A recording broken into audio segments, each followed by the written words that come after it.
welcome to the Jurassic Park 3 Minutes, where we'll be discussing the second Jurassic Park sequel 1 minute at a time. I'm Brad. And Dave. And today we're back to finish out the week with minute 11 of Jurassic Park 3. But before we get to that, David, Universal, Jurassic Park 25th anniversary, they're still pumping out some collector's pieces for that. ClassicStills.com has released, or is releasing, several classic images or movie set pieces from Jurassic Park in frame prints. Most of them limited to 50 or 100 pieces. David, it's sort of have you got any Jurassic related items hanging on your walls, posters, movie posters, anything like that? Not currently, but I do have them, yeah. Mm-hmm. I have them put away. Is that because of space, once again? Yeah, mostly, yeah. Yeah, one thing I didn't really get into was getting the sort of like the movie posters, which I wouldn't mind doing for the films. I've got like the standees for Jurassic Park and The Lost World, and sort of hunting for one for Jurassic Park 3 as well, because sort of a little bit more interactive and show a bit more than just the film title and when it's going to be released. But it's sort of, I only learnt recently that I know places like Walmart and that over in the States, you can't really go in there with copyrighted material and get them to blow it up into poster form. Like there's that copyright thing, then they're not allowed to do it. But yeah. I know over here it's quite easy to go in with a photo as long as the quality's good. You can go into one of them photography places and get them to blow it up and maybe not frame it, but at least get it blown up and you can put something on your wall. But here, especially when you got stuff here like the classic Grant holding the flare and the Tyrannosaur standing above the Explorer looking at him just before it roars, a 24 by 30 inch frame print is going to cost you nearly $500, but be limited to 50, so it's going to be hard to lay any money out on any of this stuff. There's a couple of production photos here as well. The raptors in the jungle, for instance, which is a great photo, but not $500 worth for a large print like that. And that doesn't even include shipping too, which a print that big framed is going to cost a lot of money. Yeah. No, one thing I have kind of wanted always to do though was to get the Lost World holographic, like as a large poster, you know. Mhm. I mean, I know that maybe not. Maybe they didn't. I don't know. I thought I saw one that was like poster sized. I can't remember now though. You have to go for an eBay search. Yeah, really. It's just sort of, it's weird that they're still continuing this sort of 25th anniversary stuff, and now they're going to do sort of these prints where they could be doing some other stuff. Mm-hmm. More stuff that fans would want to get in their hands. Sort of like rarer stuff that isn't like this, where you can just get and photocopy or do your own prints on the wall. But at least it's something, I suppose. It just shows that Universal somewhat cares for the franchise and has given us a little bit of new stuff here and there. Yeah, exactly. Ellie, all our theories about raptor intelligence, what they were capable of, we weren't even close. Tell me. Well, we did cranial scans of a fossil skull. We found what looks like a very sophisticated resonating chamber. Wait a second. So we were right. I mean, they had the ability to vocalize. I'm convinced it's the key to their social intelligence. Anything on that you want to discuss before we get to today's minute? No, I think we covered that pretty well. Alright. As we ended on minute 10 of Jurassic Park 3, Cooper fired the rifle, showing destructive capability and blowing up the small aircraft. As the minute opens, Paul Kirby can be heard over the phone asking Udesky if he's alright. And Udesky responds, "Nothing to worry about, sir. It's going to be a walk in the park." At the 11-second mark, we transition to Fort Peck Lake, Montana, and Alan Grant's new dig site. We cut to a shot above Billy and Cheryl as they work on a velociraptor skeleton. Cheryl doesn't know if she's doing it right, so Billy comes over to show her. At the 35-second mark, Cheryl tells Billy that she can never tell what's rock and bone. Billy responds, technically it's all rock. The calcium's removed during fossilization. At the 45-second mark, he grabs her hand and shows the difference in texture between rough and smooth. At the 55-second mark, we cut to a door of a truck closing. showing the Museum of the Rockies, Department of Paleontology, as Dr. Grant comes back on the scene and walks to the front of the truck. And as the minute ends, Billy sees him and gets to his feet, yelling Dr. Grant. As the plane explodes, we get the tiny voice of Paul Kirby asking Udesky if he's alright, and Udesky just replies, "Nothing to worry about, sir, it's going to be a walk in the park." Which was actually the tagline, or one of the taglines for the movie. Yeah, and we've discussed about how much this is trying to lure going back to Nublar and not Sauna, which this doesn't help one bit, but it is better than the other tagline that was in the script, and this is going to be a piece of cake. Which I'm glad they changed it to walk in the park, but it's not going to be a walk in the park. We cut back to the burning plane for a moment before we transition to a large rock quarry outside of Pasadena. Well, that's where it was filmed. We get the subtitle come up saying Fort Peck Lake, Montana. It's sort of weird with this establishing shot. It obviously looks like a quarry, but there's a lot of water laying around in some of the low-lying areas. Mm-hmm. Looking at the site, you'd think it was maybe the fossils were in the walls, like in the rocky cliffs around the outside, and not in the middle of the quarry. With where Grant sort of pulls up later on, and here you can see his truck coming in onto the site. It's this large elevated section in the middle of the quarry. You'd think if they were digging it as a quarry, this would all be destroyed by construction equipment, but I suppose I'm just mixing up the fact that it is a real quarry and it should be just a dry creek bed or lake bed. Yeah, exactly. But we cut to an overhead of a raptor skeleton, much like we've seen in the original Jurassic Park with Ellie and Dr. Grant working on it. Here we've got Billy and Cheryl, which is named in the script, so we got a name now. Otherwise, it was just going to be the other woman. But as we sort of discussed in previous minutes, this isn't how you find dinosaur fossils intact on a big slab of rock like this. Yeah, that just doesn't happen. Even if it was a find like this, you'd never have sort of university students working on it. But yeah, the female Cheryl calls Billy's name, and he says he doesn't think she says she doesn't think she's doing it right, and she's brushing away rock from the area, and Billy gets up and walks across the skeleton to where the woman's lying.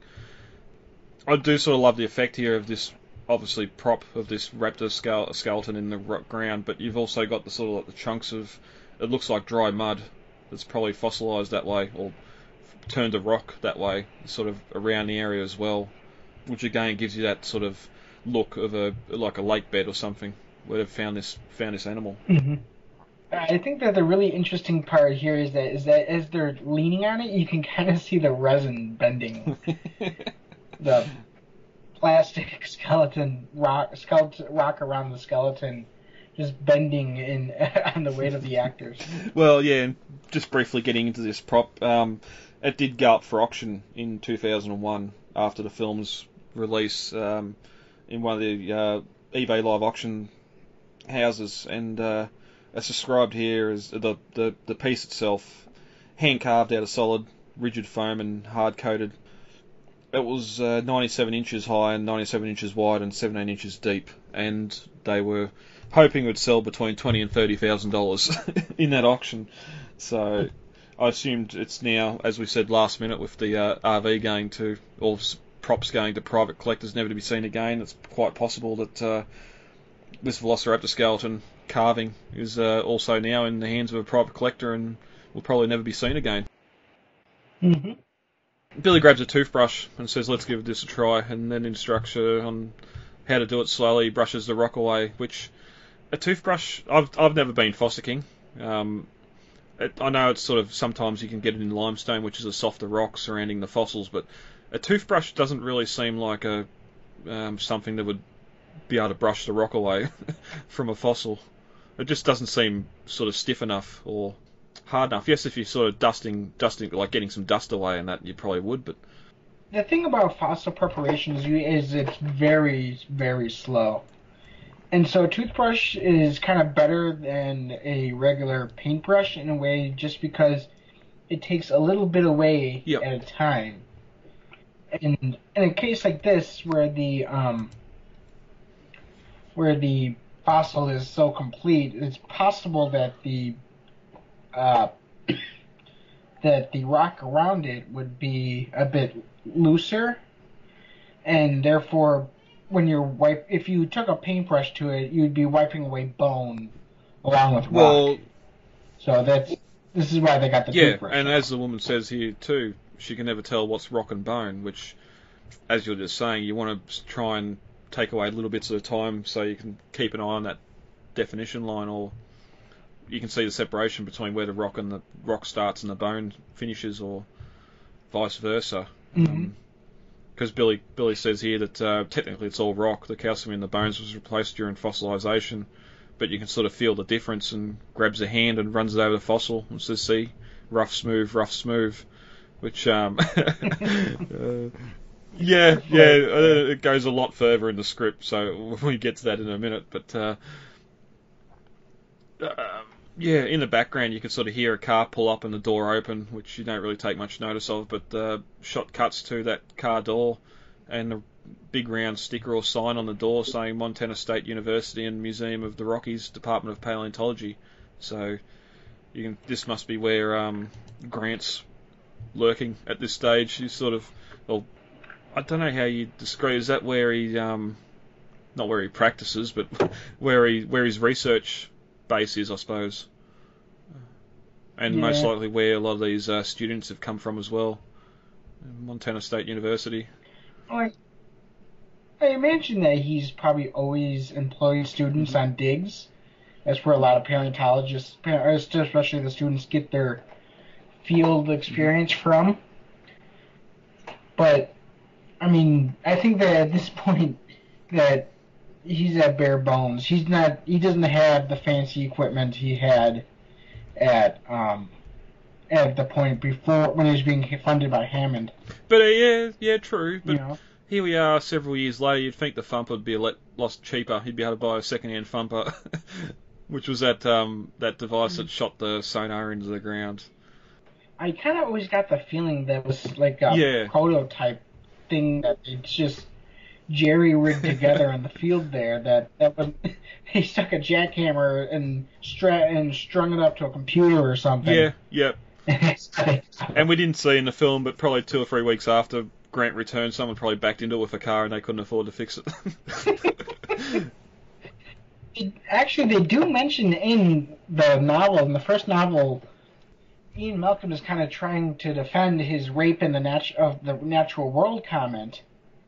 And he asks Ellie, "Do you guys ever put the site back together after you're done digging it up?" And they said no. And he asks why, and Ellie says, "Well, there's no money to it." Yep. So I'm sure they took some inspiration from that when writing the script here, and thinking, well, they're probably bare bones at this point, and made even worse by the fallout from the San Diego incident. Yeah, and we sort of discussed that previous minute where Grant's sort of addressing the auditorium and the state of paleontology now in a world where Jurassic Park and the San Diego incidents have happened. If there's anyone wanting to fund paleontology anymore when these animals are there alive, you'd think there'd be a lot more people trying to fund expeditions or trying to get to the island, and you never know, there could have been a lot of expeditions to the island and the people just haven't come back. That's true. Or Costa Rica don't know they went there in the first place, so they're not sort of reported. They're just missing in action, missing persons, which would be a different story altogether. So, but yeah, the camera follows someone walking around the front of the vehicle, and we get the reveal of Alan once again as he returns back to the site. He looks out over the dig site for a brief moment, and we can see Billy and the woman. I didn't know her name was Cheryl until after I wrote all this, so she's woman in here because she's not in the script either, in the credits, because even though she has a speaking role, which is weird, but at the rear of the dig site there's another area with a large sort of shaded tarp setup, which makes me wonder if there's a more significant find there, or another raptor they've already found. They've got the cover over it just to keep the sun off it. But it's only a brief sort of look at this dig area and dig site. But Billy looks up and says Alan's name and gets to his feet. And this is the introduction of Billy. Alessandro Novola. I hope that's right. He's also quite a Quite a busy actor. I know him best, and we've discussed it previously, I think during The Lost World, that he was in Face Off as Nicolas Cage's baby brother, but a lot of he's still working pretty busy at the moment, and a lot of his films seem to be small independent films and not so much wide release films, just going off IMDb. But yeah, that's where we end out in the minute. Anything else on that you want to bring up, Dave, before we get to the script and novel comparisons? No, at this moment. All right. Yeah, I'll start looking at a bit of the novelisation as well and combining that and the script for this last segment of the minutes. But in the script, Bill is introduced much the same, but he's described as an associate professor and site manager, and it's also said that he's 25, which that seems a bit young to be both site manager and an associate professor. Maybe site manager just because of what you were saying before about them being bare bones, and Alan just needs, maybe not the oldest person, but probably the person he knows the most to be in charge of the site. I think that it's not necessarily young. I'm 25. I wouldn't expect him to have his doctorate yet, but at that age, it wouldn't be too far-fetched to say that he has his master's by now. Well, yeah,